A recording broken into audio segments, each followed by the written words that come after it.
செய்து கொள்ளலாம். சில கட்டுப்பாடுகள் இருக்குது. ஒரு வெட்க உணர்வு, ஒரு பாதுகாப்பு வளையங்கள், அதையெல்லாம் பேணிக்கொள்ள வேண்டும். அல்லாஹ்வுக்கு பயந்து மனசை ஒரு கட்டுப்பாட்டோட. அதனால தான் ஒரு நிர்வாகியை பக்கத்தை வச்சுக்க சொல்லுவோம். நம்ம இவங்க ரொம்ப சகஜமாகவும் பேசிடக்கூடாது, அந்த மாதிரியான இயல்பு நிலைக்கும் போயிடக்கூடாது. தொடர்ச்சியாக ஒரே இடத்துல ஒரே தாயை பயான் பேச அனுப்ப மாட்டோம். இந்த மாதிரியான கட்டுப்பாடுகள் நிர்வாக அடிப்படையில் நம்ம வச்சுருக்கிறோம். ஏன்னா அந்த தொடர் சிந்தனை போயிடக்கூடாது.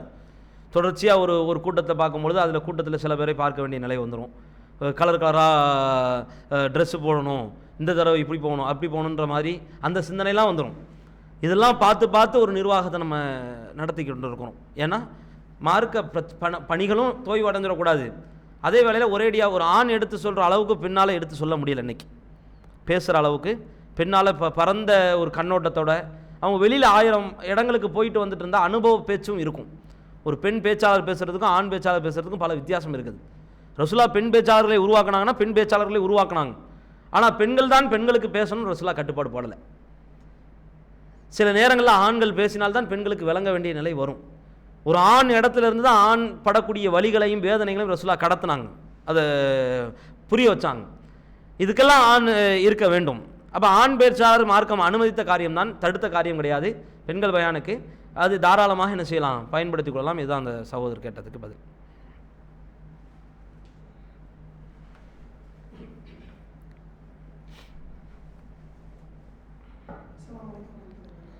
இஸ்லாம் குளிப்பு கடமை ஆண்களுக்கு, அதே மாதிரி பெண்களுக்கு பள்ளிக்கு வேண்டிய அவசியம் இல்லை. சரி, அவங்களுக்கு குளிப்பு கடமையா? ஓகே, குளிக்காம கூட வீட்டில் லோகரா தொழுவலாமா? சரி, ஓகே. சகோதரர் கேட்டது ஜும்மாவினுடைய நாளில் அந்த தொழுகை வரும். ஆண்களுக்கு ஜும்மா தொழுகை கட்டாய கடமை, பெண்களுக்கு ஜும்மா தொழுகை கட்டாய கடமையானா கட்டாய கடமை கிடையாது. அவங்க விரும்பினா தாராளமாக தொழுதுக்கலாம். அவங்க ஜும்மா தொழலை அப்படின்னா வீட்டில் கண்டிப்பாக லுகர் தொழுகணும். இப்போ கூடுதலாக சகோதரர் கேட்டது என்னென்னா, குளிப்பு என்பது கட்டாய கடமையா? ஆண்கள் தொழுவுறாங்க, தொழுவு வர்றதுனால அவங்களுக்கு கட்டாய கடமை, அவங்க குளிச்சிருவாங்க. பெண்கள் தான் சில பேர் வர்றது இல்லையே, அவங்களுக்கும் குளிப்பு கடமையா அப்படின்னா கடமை தான். தொழுகையை வைத்து குளிப்பை அல்லாஹ் பேசலை. ஜும்மா தொழுகைக்காக நீங்கள் குளித்துக் கொள்ளுங்கள் அப்படின்னு அல்லாஹ் பேசலை. வெள்ளிக்கிழமை வந்தால் நீங்கள் குளிப்பு கடமை அப்படின்னு அல்லாஹ் சொல்கிறான். வெள்ளிக்கிழமைக்கு கடமை, கிழமையை வைத்து தான் குளிப்பு கடமையை ஒழிய தொழுகையை வைத்து குளிப்பு கடமை அல்ல. ஜும்மாவுடைய நாள் வந்தால் ஒவ்வொரு முஸ்லீமும் கண்டிப்பாக குளித்து கொள்ள வேண்டும். பெருவாரியாக கண்டிப்பாக 99% குளித்து கொள்ளணும். ஏதாவது நோய்வாய்ப்பட்டு ஏதாவது தவிர்க்க முடியாத காரணம்னா பிரச்சனை இல்லை, குற்றம் பிடிக்கப்பட மாட்டோம். ஆனால் வெள்ளிக்கிழமை ஜும்மாவை வைத்து தொழுகையை வைத்து அல்லாஹ் என்ன செய்யலை, குளிப்பை கடமை ஆக்கலை. ரசூலுல்லாஹ் சொல்லும் பொழுது பருவ வயதை அடைந்த ஒவ்வொருவருக்கும் ஜும்மா நாளில் கடமை, குளிப்பு கடமை என்று தான் சொன்னாங்க. ஜும்மா நாளைத்தான் ரசூலுல்லாஹ் குறிப்பிட்டாங்களே ஒழிய தொழுகையை ரசூலுல்லாஹி ஸல்லல்லாஹு அலைஹி வஸல்லம் அவர்கள் என்ன செய்யலை, குறிப்பிடலை. இப்போ என்ன புரிஞ்சுக்கணும்னா, ஆண்களுக்கு மட்டுமல்ல பருவ வயதை அடைந்த அத்தனை பேருக்குமே ஜும்மாவுடைய நாளில் குளிப்பு கட்டாய கடமை. தொழுகை கட்டாய கடமையா அப்படின்னா தொழுகை ஆண்களுக்கு கட்டாய கடமை. பெண்கள் விரும்பினால் தொழுது கொள்ளலாம், விரும்பினால் தொழுது கொள்ளலாம். விரும்பலை, வீட்டில் தொழுகிறாங்க, இப்போ குளிக்கணுமா அப்படின்னா கண்டிப்பாக குளிக்கணும். அதான் மறுபடியும் சொல்கிறேன், குளிப்பு கட்டாய கடமை தான், பருவ வயதை அடைந்த அத்தனை பேருக்கும் கடமை. ஜும்மா என்பது பெண்களுக்கு சுன்னத். அவங்க விரும்பினா என்ன செஞ்சுக்கலாம், தாராளமாக தொழுது கொள்ளலாம். விரும்பலைன்னா வீட்டில் லுகர் தொழுவலாம். ஆனால் குளிப்பு என்பதை என்ன செய்யக்கூடாது, விடக்கூடாது. அல்லாஹ் ரப்பல் ஆலமீன் அப்படி தான் நமக்கு சொல்லி தந்திருக்கிறான். ரசூலுல்லாஹ் அந்த நாளை மையப்படுத்தி தான் குளிப்பை சொல்லி தந்தாங்க, தொழுகையை மையப்படுத்தி குளிப்பு அல்ல. அதை நாம் விளங்கி கொள்ளணும். இதை சாதாரண சின்ன கேள்வி தான், சகோதரருக்குண்டான பதிலாக சொல்லிக் கொடுக்குறோம். அடுத்தது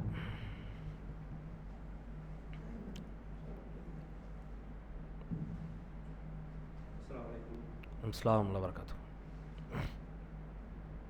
வட்டிக்கு விடுவது ஹராம் தானே? வட்டிக்கு எழுதுறது ஹராம், இடம் கொடுக்கறது சரி ஹராம். அப்படி இருக்கக்கூடிய சூழலில் பொருளாதார ரீதியாக நம்ம பணத்தை மொத்தமும் சேர்த்து வங்கியில் தான் நம்ம சேர்த்துருக்கோம், சேவிங்லாம் வைக்கிறோம். இது கரண்ட் அக்கௌண்ட்டாக இருந்தாலும் சரி, சேவிங் அக்கௌண்ட்டாக இருந்தாலும் சரி. ஆனால் அதோட மூல காரணமே பணம் தான். அந்த பணத்தை வச்சு அவங்க வட்டிக்கு விடுறாங்க. பட் நம்ம அந்த வட்டியை வாங்கலை. பட் அது மூல காரணமாக இருக்கிறனால நமக்கு பாவமாக வாங்கணும். சரி, ஓகே. சகோதரர் ஒன் வேர்டு மாதிரி சில விஷயத்தை கேட்டாங்க. வட்டி வாங்கிறது, வட்டி கொடுக்கறது, வட்டிக்கு கணக்கிறது, வட்டிக்கு இடம் கொடுக்கறது, இது எல்லாமே பாவத்தில் சமமான பங்காளிகள் தான் அப்படின்ற சொல்லியிருக்கிறாங்க. அந்த அடிப்படையில் வங்கி இன்றைக்கி பேங்க்கு யூஸ் பண்ணாத ஆட்களே கிடையாது, எல்லாருமே பேங்க் யூஸ் பண்ணுறோம். இது ஒரு நிர்பந்திக்கப்பட்ட ஒரு நிலை மாதிரி மாறிடுச்சு. பேங்க்கும் பணத்தை மட்டும்தான் மைய பொருளாக வச்சு அவங்க எல்லாருமே என்ன செய்கிறாங்க, அதில் சம்மந்தப்படுறாங்க. வட்டி நம்ம வாங்காட்டாலும் அவங்க சாப்பிட்ற மாதிரி தானே இருக்குது, நம்ம அதுக்கு துணை போகிறோமே, அது தப்பு இல்லையா அப்படின்ற மாதிரி சகோதரர் கேட்குறாங்க. இதில் 2 விதமாக நம்ம விளங்கி கொள்ளணும். முதல் விஷயம், வட்டி வாங்கிறது, வட்டி கொடுக்கறது, வட்டிக்கு கணக்கு எழுதுறது, வட்டிக்கு இடத்த கொடுக்கறது, இது எல்லாமே ஹராம் தான். மார்க்கம் தெளிவாகவே நமக்கு சொல்லி தந்துருச்சு. அல்லாஹ் ரப்புல் ஆலமீன் திருமறை குர்ஆனிலேயே நமக்கு தெள்ள தெளிவாக சொல்லி தந்து விட்டான். யா அய்யுஹல்லதீன ஆமனு, நம்பிக்கை கொண்டவர்களே, லா தஅக்குலு ரிபா, வட்டியை ஒருபோதும் நீங்கள் என்ன செய்யாதீங்க, சாப்பிடாதீங்க. அல்லாஃபா முலாஃபா, அது பன்மடங்காக பெருகி கொண்டே தான் இருக்கும். இன்றைக்கி 10 ரூபா வாங்கினோம், நாளைக்கு 100 மாறும், 100 1000 மாறும், 1000 10,000 மாறும், 10,000 1 லட்சமாக மாறும், 1 லட்சம் 10 லட்சமாக மாறும். இப்படி பேராசைப்பட்டு போகக்கூடிய நிலை தான் உங்களுக்கு வருமே ஒழிய வட்டி ஒருபோதும் என்ன செய்யாது, உங்களுக்கு வளர்க்காது. அதை உங்களுடைய செல்வத்தை வளர்க்காது. வட்டி உங்களுடைய செல்வத்தை அழிக்கும், தர்மம் தான் உங்களுடைய செல்வத்தை வளர்க்கும் என்றார்கள் ரசூலுல்லாஹ். அந்த மாதிரி வசனங்களும் இருக்குது. இந்த பேங்க்கை ஒட்டி நம்ம வாழ வேண்டிய ஒரு நிர்பந்தத்திற்கு தள்ளப்பட்டிருக்கணும் காலத்தால். இதில் என்ன நம்ம பார்க்க வேண்டிய விஷயம் என்றால், இன்றைக்கி நம்ம பயன்படுத்தக்கூடிய வங்கிகள் யாவுமே, எல்லா வங்கிகளுமே கிட்டத்தட்ட சில இடங்களில் இஸ்லாமிக் பேங்க்ஸ்ன்னு சொல்கிறாங்க. ஜனசேவா கேள்விப்பட்டிருக்கீங்களா? ஜனசேவான்னு சில மத்திய டையப்பில் இருக்கக்கூடிய சில வங்கிகள், வட்டிக்குண்டான வசனத்தை குர்ஆன் வசனத்தெல்லாம் அங்கே எழுதி போட்டிருப்பாங்க. ஆனாலும் இஎம்ஐ, இன்ஸ்டால்மெண்ட்டு இதெல்லாம் அனுமதிக்கிறாங்க. டாக்குமெண்ட் ஃபீஸு இப்படின்ற பேரில் வட்டிக்குண்டான பேரை மட்டும்தான் மாற்ற முடியுதே ஒழிய வட்டியே இல்லை என்று சேவை மனப்பான்மையோடு எந்த நிறுவனங்களும் இயங்கிறது கிடையாது. இவங்க இதுக்கு என்ன காரணம் சொல்லுவாங்க தெரியுமா? அங்கே நாங்கள் பயன்படுத்தக்கூடிய ஆஃபீஸர்ஸ், அங்கே ஒர்க் பண்ணக்கூடிய அந்த ஒர்க்கர்ஸ், இவங்களுக்கு சம்பளம், அங்கே உள்ள பேப்பர் செலவு, ஏசி, அந்த ஆஃபீஸு, இது மாதிரியான விஷயங்களுக்கெல்லாம் யார் கொடுக்கறது? சேவை மனப்பான்மையில் ஒரு நிறுவனத்தை நடத்த முடியுமா? நடத்த முடியாது. அப்போ நாங்கள் எதிலிருந்து எடுக்கிறது? அப்போ நாங்கள் இது மாதிரி தான் என்ன செய்வோம், இந்த வட்டியை வச்சு தான் வண்டி ஓட்டுற மாதிரியான நிலை வருது. சில பேங்க்கில் 4.5% வட்டி, அது பெருவாரியான பேங்க்கில் இதுதான் சதவீதமாக இருக்குது. இதில் நம்ம கூடுதலாக பார்க்க வேண்டிய விஷயம், இஸ்லாம் ஒட்டுமொத்த வட்டியும் ஹராம் ஆக்கிருச்சு. ஹராமாக்கியதின் மூலம் மனித நேயத்தை, சகோதரத்துவத்தை எல்லா வகையிலையுமே ஒரு மனுஷன் கஷ்டப்படும் பொழுது கை கொடுத்து தூக்குற இடத்துல இன்னொரு முஸ்லீம் இருக்கணும், பொருளாதார விஷயத்துலையும் இருக்கணும். முஹாஜிர்கள் இஸ்லாத்தை ஏற்றி மக்காவில் வாழ முடியாதுன்ற சூழ்நிலைக்கு தள்ளப்பட்டு மதீனாவை நோக்கி பிரவேசித்து வரும் பொழுது அரவணைத்த தோழர்கள் அன்சாரி சீடர்கள் தான். அரவணைச்சாங்க அப்படின்னா வீட்டில் ஒரு ஆளை சேர்த்துக்கிட்டாங்க. சொத்தை 2ஆக பிரித்து முஹாஜிர்களுக்கு தானம் செய்த சஹாபாக்கள் இருந்தாங்க. 2 திருமணம் செஞ்ச அன்சாரிகள் ஒரு கல்யாணத்தை ரத்து பண்ணி தலாக்கு விட்டு முஹாஜிர்களுக்கு திருமணம் செஞ்சு வைக்கிற அளவுக்கு போனாங்க. இதெல்லாம் காட்டுற செய்தி என்னென்னா, அவங்களும் நினச்சிருந்தா ஒரு நிறுவனம் மாதிரி, ஒரு பைத்துல் மால் மாதிரி உருவாக்கி ஒரு பெருத்த பொருளாதார திட்டமிடுதலை செஞ்சுருக்கலாம். ஆனால் அது எல்லாமே எங்கே நிற்கும் அப்படின்னா, இங்கே நிற்கும். சேவை மனப்பான்மை எல்லா இடத்துலையுமே எடுபடாது, ரொம்ப காலத்துக்கு நீடிக்காது, நிலைக்காது. எத்தனை பேர் தியாகம் செஞ்சுட்டு உழைக்க வருவாங்க? எல்லாத்துக்குமே சுய தேவை இருக்கும், சுய குடும்பம் இருக்கும். அப்போ அல்லாஹ்வின் தூதரும் அல்லாஹ்வின் மார்க்கமும் நமக்கு இந்த வட்டிக்கு முற்றுப்புள்ளி வைக்கிறதுக்கு ஒரே வழி தியாக உணர்வும் சகோதரத்துவத்தையும் இறுக பற்றி கொள்ள சொல்கிறது. இன்னைக்கு கடன் வட்டி என்று போகக்கூடியவங்களுக்கு சொந்த பந்தம் இருக்குதா அப்படின்னா சொந்த பந்தம் இருக்குது, கண்டு காணாமல் இருக்குது. அவன் நோய் வந்துச்சுன்னா நம்ம என்ன செய்ய முடியும் இப்படின்ற மாதிரி போகுது. அதுதான் பெரிய ஆபத்தே. இரையச்சம் மனசில் ஊற்றாக பெருக்கெடுத்து ஓட ஆரம்பிச்சிருச்சுன்னா நமக்கு வறுமையே வந்தாலும் நமக்கு உள்ளத்தை என்ன நாடுவோமோ அதையே பிறருக்கும் நாட வேண்டும் என்ற நிலை வரும். ஆனால் இங்கே உள்ள வட்டி ப்ராசஸ் எல்லாமே சமுதாயத்தை நோக்கி படையெடுத்து வர்றதுக்கு காரணமே இந்த நெருக்கடி. இந்த இரையச்ச வாழ்க்கை எல்லார்ட்டையுமே போய் சேரலை. அதனால் சகோதரத்துவம், மனிதநேயம்லாம் வளரலை. யாரும் யாருக்கும் கஷ்டப்படும் பொழுது கை கொடுத்து தூக்கிறது இல்லை, ஒரு கடன் கூட கொடுக்கறது இல்லை, கடனே கொடுக்கறது இல்லை. அது கூட என்ன செய்கிறாங்க, ஏதாவது நகை இருக்குதா, ஏதாவது பத்திரம் இருக்குதா, சொத்து பத்து இருக்குதா, இப்படின்னு கேட்கக்கூடிய அளவுக்கு போகக்கூடிய சூழல். இஸ்லாமிய மார்க்கம் கடன் கொடுக்கறதையும் ஏவுது தெரியுமா? கடன் கொடுத்து விட்டு அதை மன்னிச்சு விடுறதையும் இஸ்லாமிய மார்க்கம் ஏவுது. அரிசியினுடைய நிழலை பெறக்கூடியவங்க 7 பேர்னு நம்ம நினச்சிட்ருக்குறோம். ஒரு ஹதீஸ் தனியாகவே இருக்குது. கடனை கொடுத்து விட்டு அந்த கடனை யார் தள்ளுபடி செய்கிறாரோ அவருக்கும் அல்லாஹ் ரப்புல் ஆலமீன் அரிசி நிழலை கொடுக்குறான். ரசூலா இது செப்பரேட்டாக தனியாக சொன்னாங்க. 7 விஷயங்களை ரசூலா தொடர்ச்சியாக சொன்னாங்க. நீதிமிக்க ஆட்சியாளன், அதுபோக உபச்சாரத்துக்கு அழைக்கக்கூடிய பெண்மணி, அந்த நேரத்தில் தவிர்ந்த வாழ்பவன், அல்லாவுக்காக ஒன்று சேர்ந்து அல்லாவுக்காக, இப்படி 7 பேரை ரசூலா சொன்னாங்க. இது ஒரே ஹதீஸ், ஒரே நேரத்தில் சொல்லிட்டாங்க. இந்த கடன் கொடுத்து விட்டு தள்ளுபடி செய்கிறத ரசூலா செப்பரேட்டாக சொன்னாங்க. இவரும் யௌமலா தில்ல இல்லா தில்லுஹு, எந்த நிழலும் இல்லாத மறுமை நாளில் அல்லாவின் நிழலை பெறக்கூடிய அடியார்களில் ஒருவராக இருப்பவர் கடனை கொடுத்து விட்டு தள்ளுபடி செய்பவர் என்று ரசூலா குறிப்பிட்டு காட்டினாங்க. இது எல்லாமே காட்டுற செய்தி. சமுதாயம் இப்படி கட்டமைக்கப்படணும்னு ரசூலா ஆசைப்பட்டாங்க, அப்படி கட்டமைச்சாங்க. இன்னைக்குள்ள காலச்சூழல் அந்த மாதிரி கட்டமைக்கிறது ரொம்ப சிரமம் தான். இது வங்கியை நோக்கி பயணிக்கக்கூடிய நிலை. வங்கி அனைத்துமே வட்டியை நோக்கி பயணிக்கக்கூடிய நிலை. வட்டியில் நம்ம ஒரு பங்காக இருக்கிறோமா அப்படின்னா இருக்கிறோம் தான். இது பெருவாரியாக நம்ம தவிர்ந்து வாழ வேண்டும் தான், கண்டிப்பாக வாழ வேண்டும் தான். ஆனால் இறுகப்பட்டு விட்டோம். முடிந்த அளவுக்கு நம்ம தவிர்ந்து வாழணும்னா எனக்கு வட்டி வேண்டாம், நீ என்னமோ பண்ணிக்க. இங்கே உள்ள பிரச்சனை, இங்கே பொருளாதாரத்துலேயும் பிரச்சனை. பொருளாதாரம் இருக்கிறவங்களுக்கும் பிரச்சனை, அதை பாதுகாக்கிறது பிரச்சனை, அதை பராமரிக்கிறது பிரச்சனை. எந்நேரம் வீட்டில் 1 கோடி ரூபா வச்சுக்கிட்டே இருந்தா இது எங்கே கொண்டு போய் போடுறது? அதை உடனே அசையா சொத்தாக மாற்றினா உடனே விற்கவும் முடியுமா? அதுக்குண்டான ப்ராசஸும் அதிகம். நகையாக மாற்றிட்டு அதையும் விற்க முடியுமா? எப்போ கூடி எப்போ குறையும் தெரியாது. ஒரு திடீர் பிரச்சனை, தூக்கிட்டு ஓடணும். ஹாஸ்பிட்டலில் பொண்டாட்டியை போட்டு நகையை தூக்கிட்டு அடகு கிடைக்கும், சேட்டு கிடைக்கும், அல்லது விற்பனை கிடைக்கும், எங்கே செய்யணும்? ஓடணும். பொருளாதாரம் இருந்தால் டக்குன்னு எடுத்து செலவழிக்க முடியும். அப்போ இந்த அசையா சொத்தாக மாறக்கூடிய நிலை இல்லாமல் இதை ஒரு பொருளாதாரமாக நம்ம கையிலையும் வச்சுக்க முடியாது, வீட்லேயும் வச்சுக்க முடியாது. பராமரிக்கிறது, பாதுகாக்கிறதுலாம் இருக்குது. திருட்டு போகிறதுக்கு அதிகமாக வாய்ப்பு இருக்குது. இந்த நெருக்கடியெல்லாம் கவனத்தில் வச்சு தான் நம்ம என்ன செய்கிறோம்? வேறு வழி இல்லாமல் பேங்கில் கொண்டு போய் காசை கொடுக்குறோம். அதை நம்ம செலவுகளுக்கு சேவிங்ஸ் அக்கௌண்ட்டு, கரண்ட் அக்கௌண்ட்டு, இது மாதிரி ஏதாவது ஒரு வகையில் அதை வச்சு என் பணத்துக்கு எனக்கு வட்டி வேண்டாம், என்னையை விட்டுரு, நீ எவனுக்கும் கொடுத்துக்க, எவனுக்கும் என்னமும் பண்ணிக்க, எனக்கு வட்டி வேண்டாம், நான் 1 கோடி ரூபா இல்லை 10 கோடி ரூபா போட்டாலும் எனக்கு வட்டி வேண்டாம் என்று முடிந்த அளவுக்கு ஒரு முஸ்லீம் என்ன செய்யணும்? தவிர்த்து வாழ்ந்து கொள்ளணும். இது தவிர்க்கிறதுக்குண்டான வழிமுறைகளில் ஒன்று தானே ஒழிய ஒரேடியாக புறக்கணிக்க முடிஞ்சால் தாராளமாக புறக்கணிக்கலாம்.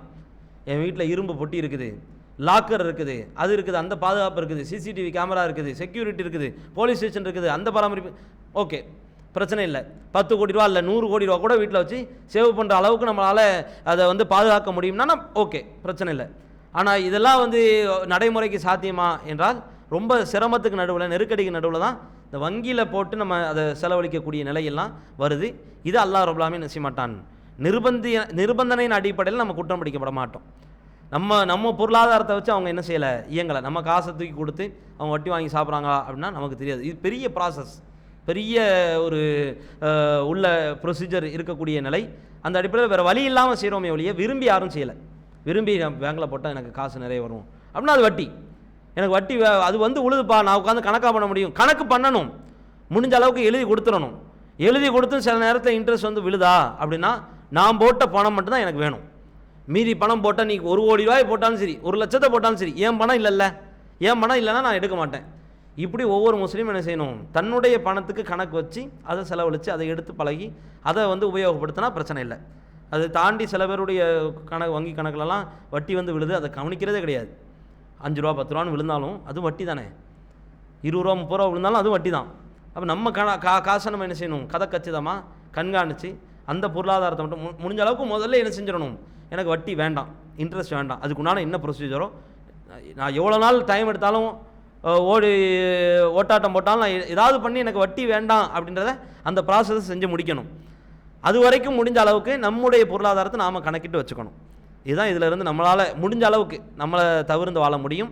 அதை தாண்டி நம்ம விரும்பி யாரும் போகிறதில்லை. சரியா? இதுதான் சகோதரர் கேட்டதுக்கு பதில்.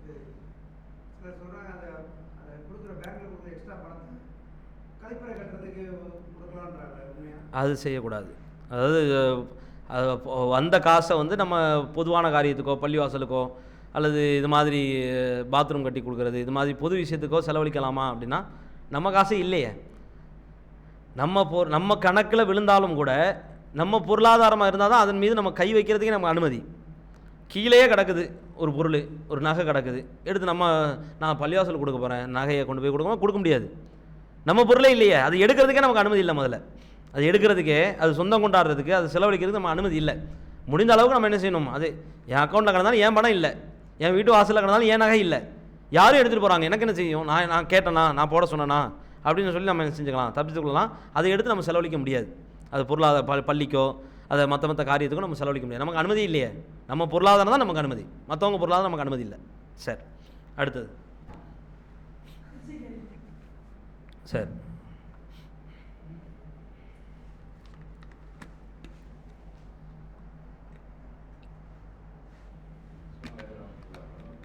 அஸ்ஸலாமு அலைக்கும் வரஹ்மத்துல்லாஹி. கல்யாணம் வலிமா மாப்பிள்ளை வீட்டில் வலிமா வச்சுருக்காங்க. இஸ்லாம் எளிமையான முறையில் பண்ணணும்னு சொல்கிறாங்க. சரி, எந்த வசதி இருக்குது, நல்லா கொடுத்துருக்குறாங்க, அழகான முறையில் சம்பாதிச்ச வசதி இருக்குது. நான் 1000 பேருக்கு விருந்து வைக்கணும்னு நினைக்கிறேன். அப்போ அந்த விருந்து வைக்கிறப்போ ஒரு பொதுவான மண்டபத்தில் வைக்கிறப்போ சில பேர் வரமாட்டேன்றாங்க. நான் மண்டபத்தில் வச்சா வரமாட்டோம் அப்படின்றாங்க. இது மார்க்கத்தில் அனுமதிக்கிறாங்க. விருந்து வைக்கிறது ஹலால். ஆமாம், சொல்லிக்கிறது ஹலால். சரி, விருந்து வைக்கணும்னு சொல்லி ஆர்வத்தை சொல்லிக்கிறாங்க. சரி, வசதி வாய்ப்பு கடன் வாங்காம சொந்த பணத்துல அல்லா கொடுத்த பந்தத்துல நம்ம ஒரு விருந்து 1000 பேருக்கு சமமா விருந்து வைக்கணும்னு நினைக்கணும். சரி. அது வீட்லயோ மண்டபத்திலயோ வைக்க முடியாது, ஒரு மண்டபத்துல தான் வைக்கணும். அந்த மண்டபத்துக்கு அழைப்பு கொடுக்குறப்ப நாங்க வரமாட்டோம்னு சில பேர் மறுக்கிறாங்கல்ல, இது இஸ்லாம் ஏத்துக்குதா, இது அனுமதி உண்டா? சரி, ஓகே. ரொம்ப அருமையான கேள்வி. எல்லாராலையும் ஏற்றுக்கொள்ள முடியாத அளவுக்கு உண்டான ஒரு சமுதாய பிரச்சனை தான். திருமணம் என்றாலே விருந்து, இப்படித்தான் இருக்கணும் அப்படின்ற மாதிரி ஒரு கட்டமைப்பு சமூகத்தில் வலுக்கட்டாயமாக திணிக்கப்பட்டுருச்சு. பிற மதத்தவர்களையும் பார்த்து அந்த ஆசையும் பேராவலும் உள்ளத்தில் கடல் நுரையை போன்று பொங்கி வழியுது. அந்த பெருத்த ஆசை சில இடங்களில் வரம்பு மீறவும் நம்மளை தூண்டுகிறது. சில நேரங்களில் தப்பாக தவறாக பாவமா, இதெல்லாம் பெரிய விஷயமா அப்படின்ற மாதிரி அலட்சியப்படுத்தவும் தோணுகிறது. சகோதரர் கேட்ட கேள்வி, திருமணத்தை ஒட்டி 1000 பேருக்கு சாப்பாடு வைக்கிறது ஹலாலா ஹராமா, அது கூடுமா கூடாதா? அது அப்படி வைக்கும் பொழுது மார்க்கம் ஹராம்னு சொல்லலை. ஏன் சில பேர் வரமாட்டுறாங்க, ஏன் அதை புறக்கணிக்கிறாங்க, நம்ம ஒன்றும் ஹராமான காரியத்தை ஒன்றும் செய்யலையே அப்படின்ற மாதிரி ஒரு வருத்தத்தோடு கேட்குறாங்க. இதில் பேசிக்காக அடிப்படையிலேருந்து விளங்க வேண்டிய மிக முக்கிய விஷயம், இது 2 மணி நேரம் கூட பேசலாம், அவ்வளோ பெரிய டாபிக் தான். அடிப்படையில் புரிந்து கொள்ள வேண்டிய விஷயம் அந்த ஹதீஸ் தான். ரசூலுல்லாஹி ஸல்லல்லாஹு அலைஹி வஸல்லம் அவர்கள் சொன்ன அந்த வார்த்தை, இன்னா ஆழமன் நிக்காஹி பரக்கா ஐஸ்வரஹும் மௌனா. எந்த திருமணத்தை செலவு கம்மியாக செய்து நடத்துகிறார்களோ அந்த திருமணத்தில் பரக்கத்து அதிகமாக இருக்கும். எந்த திருமணத்தில் செலவு அதிகமாகிருச்சோ அங்கே பரக்கத்து குறைஞ்சிரும். செலவு கூடுனா பரக்கத்து குறையும், செலவு குறைஞ்சா பரக்கத்து கூடும். இந்த ஃபார்முலாவை ரசூலுல்லாஹி ஸல்லல்லாஹு அலைஹி வஸல்லம் அவர்கள் வேறு எந்த விஷயத்துக்காக சொன்னாங்களா? எந்த விஷயத்துக்குமே சொல்லலை. வியாபாரத்தில் சொன்னாங்களா? சொல்லலை.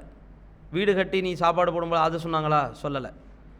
புதிய ஏதாவது குழந்தை பிறக்குது அப்போ சாப்பாடு பண்ணலாமா? சொல்லலாம், வைக்கலாம். அதுக்கு கட்டுப்பாடு போட்டாங்களா? சொல்லலை. எந்த விஷயத்துக்குமே ரசூலுல்லாஹ் இந்த கட்டுப்பாட்டை போடவே இல்லை.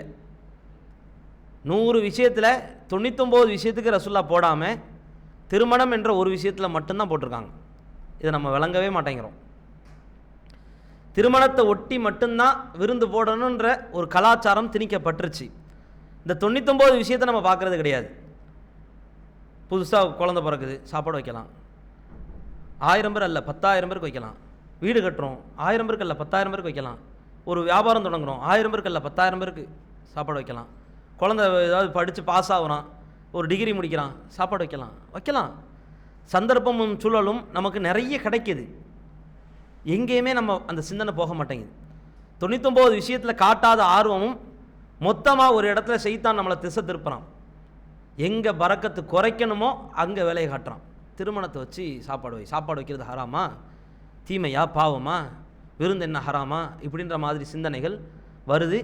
பரக்கத்து குறைஞ்சாலும் பரவாயில்லை, சாப்பாடை கூட்டுவோம். பரக்கத்து குறைஞ்சாலும் பரவாயில்லை, விருந்தை கூட்டுவோம், செலவை கூட்டுவோம், செலவு பண்ணுவோம். நம்ம சக்திக்கு உட்பட்டது தானே செய்கிறோம், சக்திக்கு உட்பட்டது செய்யலாம். சிறந்தது என்று இஸ்லாம் அறிமுகப்படுத்தியது, ஆர்வமூட்டியது, அது எதுக்கு? இந்த ஹதீஸே மதிப்பில்லாமல் போயிடும். சரி, எல்லாத்துக்கும் இதை கட்டாயப்படுத்தக்கூடாது தான். சமுதாயமே செலவு பண்ணாமல் திருமணத்தை செய்யுங்க அப்படின்னு கட்டாயப்படுத்தக்கூடாது. சமுதாயம் அப்படி கட்டாயப்படுத்தினாலும் எல்லாரும் திருந்தி வரப்போகிறதும் கிடையாது. 1000 பேரில் ஒரு 5 பேர் திருந்தி வராங்கன்னு வைங்களேன். இந்த 5 பேரையும் இழுத்து போடுறதுக்கு தான் வேலை நடக்குது. நீ மட்டும் எப்படி பறக்கத்தாக இருப்ப, நீ மட்டும் எப்படி பேணுதலாக இருப்ப அப்படின்ற மாதிரி சாப்பாடு வைக்காமல் ஒரு கல்யாணம் நடந்துச்சு வைங்களேன், அதை வந்து அசிங்கமாக பார்க்கக்கூடிய மனநிலை வந்துருச்சா? ஏன் வந்துச்சு? நியாயமாக பார்த்தா சாப்பாடு வைக்காமல் பரக்கத்துக்காக, அல்லாவுக்காக, அல்லாவின் இந்த மறைமுக பேரருளை நம்பிக்கை கொண்டு அதை எதிர்பார்த்து செலவை குறைச்சி ஒரு பேரிச்சம்பளத்தை வச்சு அல்லது ஒரு பிஸ்கட்டை வச்சு ஒரு டீயை வச்சு திருமணம் முடிக்கிறான்னா சமுதாயமே தூக்கி தலையில் வச்சு கொண்டாடி இருக்கணும். நீ தான்ப்பா பரக்கத்து நிறைஞ்ச திருமணத்தை செஞ்சுருக்கிற, நீ தான் செஞ்சுருக்கிற, வேறு யாரும் செய்யலையே அப்படின்னு சொல்லி இவனை சமுதாயம் வரவேற்றிருக்கணும். இன்னைக்கு அப்படியே உல்டாவாக மாறி 1000 பேருக்கு சாப்பாடு போட்ட திருமணம் மெச்சப்படுது, புகழப்படுது, உயர் ரகமாக பேசப்படுது, புகழாரம் சூட்டப்படுது. பேரிச்சம்பளத்தை வச்சு திருமணம் முடித்த ஒரு பரக்கத்து நிறைஞ்ச திருமணத்தை செஞ்ச ஒரு தம்பதி கேவலமாய் பார்க்கப்படுகிறான். சோறு கூட வைக்க முடியல, உனக்கெல்லாம் எதுக்குடா கல்யாணம் இப்படின்னு கேட்கப்படுறான். கல்யாணத்தை ஒட்டி கூட நீ சோறு போட முடியலன்னா உனக்கு எதுக்கு திருமணம், உனக்கு எதுக்கு ஒரு பொண்ணு, வெக்கமா இல்லையா, இதெல்லாம் ஒரு கல்யாணமா, இதெல்லாம் செல்லுபடி ஆகுமா இப்படின்னு சொல்லப்படுறான். இப்போ அந்த மனுஷனுக்கு அந்த ஹதீஸை பின்பற்றணுமே அப்படின்ற திருப்தி வருமா? இது எல்லாரும் சேர்ந்து ஒரு ஹதீஸை சாகடிக்கக்கூடிய ஒரு நிலை, ஒரு நபி வழியை ஒரு ஒட்டுமொத்த முஸ்லீம் சமுதாயமே புறக்கணிக்கக்கூடிய நிலை. ஏதோ 4 பேர் செய்கிறாங்கன்னா விட்டுடணும். 4 பேர் செய்கிறாங்க, ஒரு ஜமாத்து தான் சொல்லுது. இந்த ஹதீஸை தௌஹீத் ஜமாத்தை தவிர்த்து வேறு யார் பேசுகிறா? சலஃபுகள் பேசுகிறாங்களா? சுன்ன ஜமாத்து எந்த ஆலிம்ஸாவது சொல்லுவாங்களா? ஏன்னா எல்லாருமே ஆடம்பர திருமணத்தில், அதிகமாக செலவு பண்ணுற திருமணத்தில் போய் கலந்துக்கிறாங்க.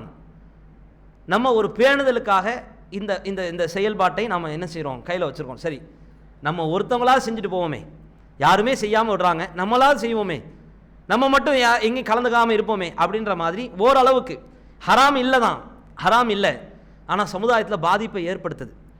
விரலை அசைக்கிறது சிறிய சுன்னத்து தான். அல்ல விரலை நீட்டினா மறுமையில் தண்டிப்பானா? அந்த ஹதீஸை அப்படியும் புரிஞ்சுக்கலாம் தான். விரலை நீட்டுறதுக்கு மட்டும் தனி ஹதீஸ் இருக்குது. ஒரு ஹதீஸை மட்டும் ஏற்றுக்கிட்டு நான் விரலை நீட்டுறேன்னா இது ஹராம் ஒன்றும் கிடையாது. ஆனால் ஒரு சுன்னத்தை நிலைநாட்டுறதுக்கு பல விரல்கள் ஒடிக்கப்பட்டுச்சு கடந்த காலத்தில். அதே மாதிரி தான் ஒரே ஒரு ஹதீஸாக இருந்தாலும் அதை நிலைநாட்டுறதுக்கு கடைசி வரைக்கும் போராடணும். அதுக்கு நம்ம போராடிக்கிட்டு இருக்கிறோம். இது ஒரு பக்கம். இந்த 4 பேர் ஏன் கலந்துக்க மாட்டேங்கிறாங்க அப்படின்னா இதுக்காகத்தான். நம்மளாவது கொஞ்சம் ஓரளவு பேணுதலாக இருப்போம், நம்ம சக்திக்கு உட்பட்டதையாவது என்ன செய்வோம், நம்ம செயல்படுத்தும். இப்போ ரசூல்லா திருமணம் முடித்தாங்க. இன்னைக்கு நடக்கிற மாதிரி 1000 பேர் அல்ல, 50 பேர் கூடி ஒரு திருமணம் நடந்ததாக ரசூல்லா காலத்தில் ஒரே ஒரு கல்யாணத்தை கூட காட்ட முடியாது. ரசூல்லா வாழும் பொழுது, ரசூல்லா இறக்கிற தருவாய்க்கு முன்பாக 1,00,000க்கும் அதிகமான சஹாபாக்கள் இஸ்லாத்தை ஏற்றிருந்தாங்க. அவங்களாம் கல்யாணமே பண்ணலையா, குழந்தையே பெற்றுக்கலையா, அவங்க வாழ்க்கையில் இன்னொரு துணையை தேடிக்கலையா? 1,00,000 பேருக்கும் கல்யாணம் நடந்துச்சுன்னா 1,00,000 கல்யாணத்தில் ரசூலா கலந்துக்கிட்டாங்களா? என்ன ஏண்டா கூப்பிடலன்னு ரசூலா யாரையாவது கேட்டாங்களா? 1,00,000 பேரும் 1,00,000 பேருக்கும் சோறு போட்டாங்களா? 1000 பேருக்கு கூட சோறு போட்டு ஒரு கல்யாணம் நடக்கலை. 100 பேருக்கு சோறு போட்டு கூட ஒரு கல்யாணம் நடக்கலை. கல்யாணத்தை ஒட்டி ரசூலா விருந்தை ஏவினார்கள், ஆர்வம் ஊட்டினாங்க. அதே நேரத்தில் இப்படி போய் நிற்குன்னு ரசூலா கற்பனை கூட பண்ணியிருக்க மாட்டாங்க. இப்படி போய் நின்றுச்சு. சொத்து அம்பட்டையும் வித்தாவது திருமண செலவை நம்ம செய்யணும் அப்படின்ற ஒரு நிலை வந்துருச்சு. விற்றுருக்குறாங்க சில பேர். சில ஊர்களில் காயல்பட்டினம், கீழக்கரை, அதிராம்பட்டினம் இது மாதிரியான பகுதிகளெல்லாம் எடுத்து பார்த்தீங்கன்னா வீட்டை விற்று கல்யாணம் பண்ணியிருக்கிறாங்க. என்னால் ஆதாரத்தை காட்ட முடியும். முஸ்லீம் சமுதாயத்தில் உள்ளவங்க திருமணம்னா இப்படித்தான் விகாரமாக இருக்கணும், செய்தான் சூழ்ச்சி வலையை போட்டு சமுதாயத்தில் திணிச்சிட்டான். இந்த சதி வலையில் பின்னி சிக்கி கொண்டு அதிலிருந்து விலக முடியாமல் சமுதாயம் தத்தளிச்சுக்கிட்டு இருக்குது. இப்போ சொல்லுங்க, பரக்கத்து முக்கியமா, மக்களின் மனசு முக்கியமா? இன்னும் சொல்லவா, திருமணத்தை ஒட்டி மட்டும்தான் ரசூல்லா பாரக்கல்லாஹு லக்க ஓ பாரக் அலைக்க ஓ ஜமா பைனகுமா ஃபீ ஹைர், இந்த பாரக்கல்லான்ற வார்த்தையை திருமணத்தை தாண்டி எந்த இடத்துலையுமே ரசூல்லா சொல்லி தரவே இல்லை. வியாபாரம் தொடங்க போறேன்னு சில சஹாபாக்கள் சொன்னாங்க, கடை வீதிகளில் ரசூல்லா போய் பார்த்தாங்க, விவசாயம் செய்கிற சஹாபாக்களை போய் பார்த்தாங்க, விவசாயத்தில் பரக்கத்து வரட்டும் அப்படின்னு ரசூல்லா துவா செய்யலை. செஞ்சாங்களானா செஞ்சாங்க, தனியாக செஞ்சாங்க. திருமணத்தை ஒட்டி தான் ஒரே துவாவை யூனிஃபார்மா எல்லாருமே இந்த துவாவை ஓதுங்கன்னு ரசூல்லா கட்டளையிட்டாங்க. இந்த பாரக்கல்லாவுக்கு என்ன அர்த்தம்? அல்லாஹ் பரக்கத்து பொருந்தட்டும். பரக்கத்து எப்போ பொருந்துவான்? செலவை குறைச்சா பொருந்துவான். செலவு அதிகமாகனா பரக்கத்து குறைஞ்சிரும். ரசூல்லா பிரத்யேகமாக இந்த துவாவை கற்றுத்தந்தாவது உன் வாழ்க்கை என்ன செய்யணும்? நிரம்பி நிற்கணும், பரக்கத்து பொருந்தி தான் இருக்கணும். எல்லார் வாயிலையும் சோறை போட்டு எல்லாரும் மனசையும் திருப்திப்படுத்தலாம். கட்டின மனைவிக்கும் கட்டின கணவனுக்கும் நடுவில் பரஸ்பர உணர்வு ஏற்படாது, ஒரு இணக்கம் ஏற்படாது. ஒரு மாதத்தில் கல்யாணம் பண்ணி 1000 பேருக்கு சாப்பாடு 2000 பேருக்கு சாப்பாடு போட்டு ஒரு மாதத்தில் தலாக்கு வாங்கினவங்க இருக்கிறாங்க தெரியுமா? பரக்கத் இல்லை, அபிவிருத்தி இல்லை, மறைமுக பேரருள் இல்லை, 2 பேருக்கு நடுவில் அந்த ஒற்றுமை இல்லை, அந்த சகித்து கொள்கிற உணர்வு இல்லை, எதுவுமே இல்லை. ஏன் இல்லை? ஏன் இல்லைன்னு நம்ம போனால் இதுவும் ஒரு காரணமாக வரும். அல்லாஹ்வினுடைய திருப்பொருத்தம் இல்லை. கல்யாணத்தில் திருப்தி இருக்கணும்னா செலவை குறை. ரசூலுல்லாஹ் சொன்ன வழிமுறை தானே, ஹதீஸு தானே. அந்த ஹதீஸு சஹீஹானதா இல்லையா? செயல்படுத்துறதுக்கு யார் இருக்கிறா? அப்போ அதனால தான் நம்ம என்ன செய்கிறோன்னா, ஒரு மேம்பாலத்தில் போகும்போது ஆக்சிலேட்டர் கொஞ்சம் அதிகமாக அழுத்தணும், அப்போ தான் மேலே ஏறும். சமுதாயத்தில் ஒரு ஹதீஸு சாகடிக்கப்படுதுன்னா அதை கொஞ்சம் அதிகமாக வலியுறுத்தி சொல்லி ஆகணும். அதனால் நம்ம ஜமாத்தில் என்ன செஞ்சுருக்கிறோம், இதை ஒரு கட்டுப்பாடாக வச்சுருக்கிறோம். இது காலகாலத்திற்கும் போய் எல்லாருமே சிக்கனமாக திருமணம் முடிக்க ஆரம்பிச்சிட்டான்னு வைங்களேன், இந்த கட்டுப்பாடை நம்ம ஆட்டோமேட்டிக்காக நிற்கிறோம். இங்கே இந்த ஹதீஸே கேவலமாக பார்க்கப்படுது. அதான் இங்கே பிரச்சனையே. இது ரசூலுல்லாஹ் சொன்ன வார்த்தை இல்லை, அல்லாஹ் சொன்ன வார்த்தை இல்லை, வஹீ செய்தி இல்லை. இதை செயல்படுத்துறதுக்கு ஒரு 4 பேர் உசுரோடு இருக்கிறாங்களே பரவாயில்லை அப்படின்னு சொல்லி சந்தோஷப்படுறதுக்கு ஆள் இல்லை. எல்லா ஜமாத்தும் இப்படி இருக்குது, நீ மட்டும் ஏன் இப்படி இருக்கிற? ஏன் மண்டபத்துக்கு வச்சா வரமாட்டுற? வா என்னோட கடந்து வா, ஒன்றா போய் உழலாம் எல்லாரும், யாருக்கும் பரக்கத்து வேண்டாம், உனக்கு மட்டும் பரக்கத்து இருக்குமோ அப்படின்ற மாதிரி கிடைக்கிற பரக்கத்தையும் அழிக்கிறதுக்கு வேலை நடக்குது. அல்லாஹ் பாதுகாக்கணும். நான் ஏற்கனவே சொன்ன மாதிரி பாதிப்பு அதிகமாக இருக்குது. ஆடம்பர திருமணங்களால் சாதகத்தை விட பாதகம் அதிகமாக இருக்குது, லாபத்தை விட நஷ்டம் அதிகமாக இருக்குது. இது பல வழிகட்ட காரியங்களை கொண்டு போய் தள்ளுது. அதெல்லாம் யோசித்து பார்க்கணும். ஒரு அமைப்பாக ஒரு கட்டமைப்பாக உருவெடுத்து நிற்கும் போது நாம் எடுக்கக்கூடிய ஒவ்வொரு முடிவும் சமுதாயத்தை எப்படி பிரதிபலிக்குதுன்னு ரசூலுல்லாஹ் பார்த்தாங்க. ஒரு முடிவு எப்படி பிரதிபலிக்குது அப்படின்னு பார்த்தாங்க. போர்க்களத்துக்கு நாளைக்கு போவோன்னு ரசூலுல்லாஹ் சொல்லுவாங்க. எல்லா சஹாபாக்களும் அப்படி ஆஸ்வாசமாக இருப்பாங்க. திடீர்னு நைட்டே கிளம்புவாங்க. ஏன் கிளம்புனாங்க? நயவஞ்சகர்கள் ரசூலுல்லாஹ் அந்த அந்த சஹாபாக்கள் நடுவில் இருப்பாங்க, போய் உளவு செய்தியை போய் அங்கே களவு பண்ணி அங்கே போய் சொல்லிடுவாங்க. இதெல்லாம் ஒரு சூசகம், ராஜதந்திரம், போர்க்களத்தின் வியூகம். ரசூலுல்லாஹ் அப்படி வடிவமைச்சிட்டு போனாங்க. ஏன்? சமுதாயம் பாதிக்கப்பட்ட கூடாதுன்றதுக்காக. பல விஷயத்தில் வேவு பார்க்கறதுக்கு சில சஹாபாக்களை அனுப்பி வச்சாங்க. வேவு பார்க்க போகும் பொழுது நீ யாரையும் குத்தி கொன்றக்கூடாது, எதிரியின் தலைவனே உட்கார்ந்துருக்கலாம், குளிர்காயலாம், ஆனால் உனக்கு வசதி வாய்ப்பு இருந்தாலும் அவனை கொல்லக்கூடாது. ஏன்? போர்க்களத்தில் தான் கொல்லணும். போர்க்களத்திலையும் உன்னை எதிர்த்து வந்தால் தான் கொல்லணும், அது வரைக்கும் தொடக்கூட கூடாது. இப்படிலாம் ரசூலுல்லாஹ் கட்டுப்பாடு வச்சுருந்தாங்க. ஏன் வச்சுருந்தாங்க தெரியுமா? நீ போய் சும்மா இருக்கணும் சொரிஞ்சு விட்டு அது ஒட்டுமொத்த சமுதாயத்துக்கும் ஆபத்தாக வந்துடக்கூடாது. வேவு பார்க்க போனேன்னா வேவு பார்த்துட்டு வேகமாக வந்துடணும், சொன்ன வேலை எதுவோ அதை மட்டும் செஞ்சுட்டு வந்து. இப்படிலாம் ரசூலுல்லாஹ் கட்டுப்பாடு போட்டாங்க. ஒரு கட்டமைப்பை உருவாக்குறதா இருந்தால் சாதக பாதகம் இதையெல்லாம் ஆய்வு பண்ணி முடிவு எடுக்கணும். நம்ம சோறு கிடைக்குதே, சாப்பாடு கிடைக்குதே, 2000 3000 காசு கிடைக்குதுன்னு சொல்லி இன்றைக்கு உண்டான இயக்கங்களும் ஆலிம்களும் அமைப்புகளும் அரசியல் கட்சி தலைவர்களும் சாதாரணமாக ஹதீஸை கொண்டா என்ன, கொல்லனா என்ன, செயல்படுத்தினா என்ன, செயல்படுத்தலைன்னா என்ன, செலவு பண்ணால் என்ன, செலவு பண்ணலாம் என்ன அப்படின்ற மாதிரி இதில் கொஞ்சம் கூட நாட்டமோ ஒரு தேட்டமோ ஒரு ஏக்கமோ எதுவுமே இல்லை, எதுவுமே இல்லை. இப்படி இருந்தால் என்ன செய்கிறது சொல்லுங்கள் பார்ப்போம். அதனால தான் நம்ம ஒரு அமைப்பாக உருவெடுக்கிறோம். நம்மளாவது ஒரு முன்மாதிரியாக இருப்போம். நம்மளை பார்த்தாவது 4 பேர் திருந்தட்டும், நம்மளை பார்த்தாவது பரக்கத்தின் நோக்கி மக்கள் படையெடுத்து வரட்டும். எல்லாத்தையும் திருப்திப்படுத்திட்டு அல்லாஹ்வை திருப்திப்படுத்தாமல் விட்டா அது என்ன மாதிரி விளைவுகளை ஏற்படுத்தும் அப்படின்றத சமுதாயத்துக்கு காட்டட்டும். அப்படின்றதுக்காகத்தான் நம்ம இதில் கொஞ்சம் கடுமையை காட்டிக்கிட்டு இருக்கோம். வேறு எந்த நோக்கமும் இல்லை. சுய லாபமா? நமக்கு என்ன சாப்பிட தெரியாதா, கை போவாதா, பிரியாணி நமக்கு என்ன பிடிக்காதா, சாப்பாட்டில் எதுவும் உப்பு குறைவாக இருக்குது, உரப்பு குறைவா அப்படியே சொல்ல போகிறோம். நமக்கும் சோறு திங்க பிடிக்கும் தான், நமக்கும் சாப்பாட்டில் கலந்துக்க ஆசை தான், மண்டபத்தில் போய் சாப்பிட்றதுக்கு நமக்கும் விருப்பம் தான். ஹதீஸ் இருக்குதே, நம்மளும் இதை விட்டுட்டா யார் தான் செயல்படுத்துறது அப்படின்னு பார்க்குறோம். சரி, செய்கிறத நம்மளாவது செய்வோம், நம்மளாவது முடிஞ்ச அளவுக்கு நம்ம வாழ்வோம் அப்படின்றதுக்காகத்தான் இந்த ஹதீஸை நம்ம உயிரோட்டமாக எடுத்து செயல்படுத்துகிறோம்.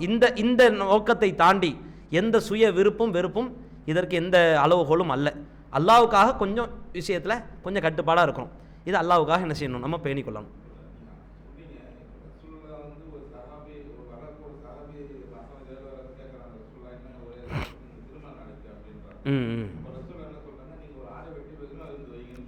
சரி.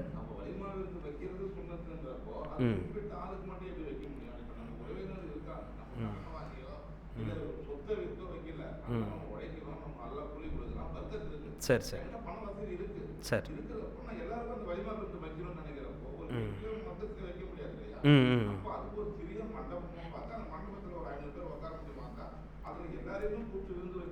ஓகே.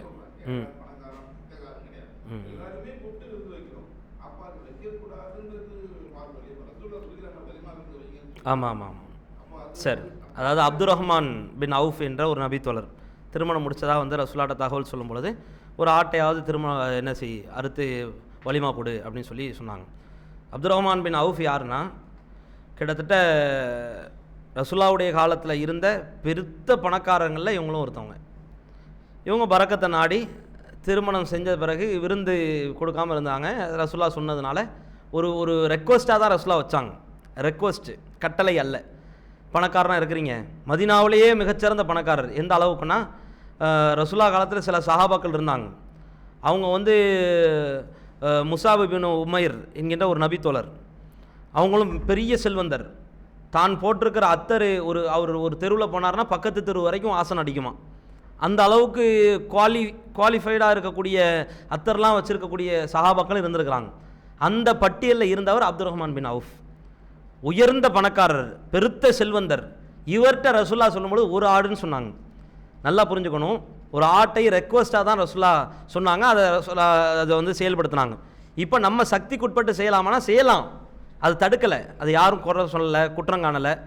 அந்த பரக்கத்துக்காக ஒரு அமைப்போ ஒரு 4 பேரோ ஒரு 5 பேரோ அதில் கலந்து கொள்ளாமல் இருக்கும்பொழுது நம்ம அதை என்ன செய்ய முடியாது, குற்றம் பிடிக்க முடியாது. அப்படின்றது தான் அங்கே உள்ள பிரச்சனையே. தாராளமாக செய்கிறாருன்னா செய்யலாம், ஹராம் கிடையாது, செஞ்சுக்கலாம். ஆனால் பேணுதல் சிறப்பு எது அப்படின்ட்டு பார்க்கணும். 1000 ரூபா காசுக்கும் 50,000 காசுக்கும் வித்தியாசம் இருக்குது. அப்போ 1000 ரூபாய் நம்ம தேர்ந்தெடுப்போமா, 50,000 தேர்ந்தெடுப்போமா? 50,000 தேர்ந்தெடுப்போம். 1 ரூபா காசு தரேன், 1 லட்சம் காசு தரேன், எனக்கு 1 லட்சம் தான் வேணும்னு ஆசைப்படுறோம்.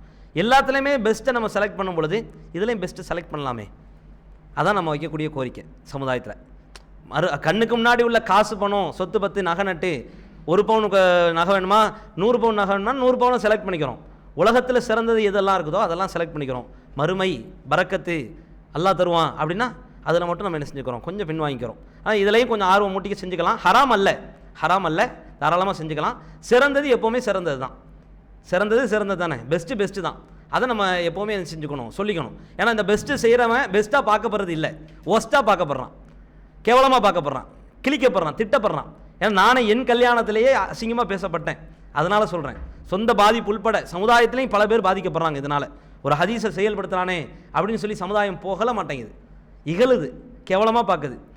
கல்யாணம் பண்ணுறது கூட உனக்கு தகுதி இல்லை, சோறு போடுறது கூட வக்கில்லை அப்படின்னு பேசுகிறாங்க. கண்ணுக்கு முன்னாடி பார்க்குறோம். அதனால தான் இதில் கொஞ்சம் கடுமையை காட்டுறோமே ஒழிய மற்றபடி வேறு எதுவும் இல்லை. இன்ஷா அல்லாஹ்.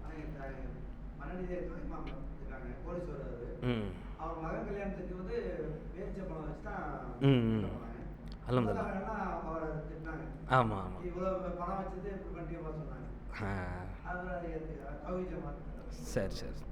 சரி இன்ஷா அல்லாஹ். வேறு எதுவும் அவங்கவுங்க எடுக்கக்கூடிய சுய விருப்பம், அவ்வளோதான். சரி இன்ஷா அல்லாஹ். அல்லாஹ் எதன் அடிப்படையில் நம்ம கேட்டோமோ அந்த அடிப்படையில் நம்முடைய வாழ்க்கையை வடிவமைத்து தருவானாக. இம்மையிலும் மறுமையிலும் நமக்கு நிரந்தரமான நல்லதொரு மகிழ்ச்சியான வாழ்க்கையை அல்லாஹ் தந்தது செய்வானாக. வாஹிர் தஅவானா அல்ஹம்துலில்லாஹி ரப்பில் ஆலமீன். அஸ்ஸலாமு அலைக்கும் வரஹ்மத்துல்லாஹி வபரகாத்துஹு.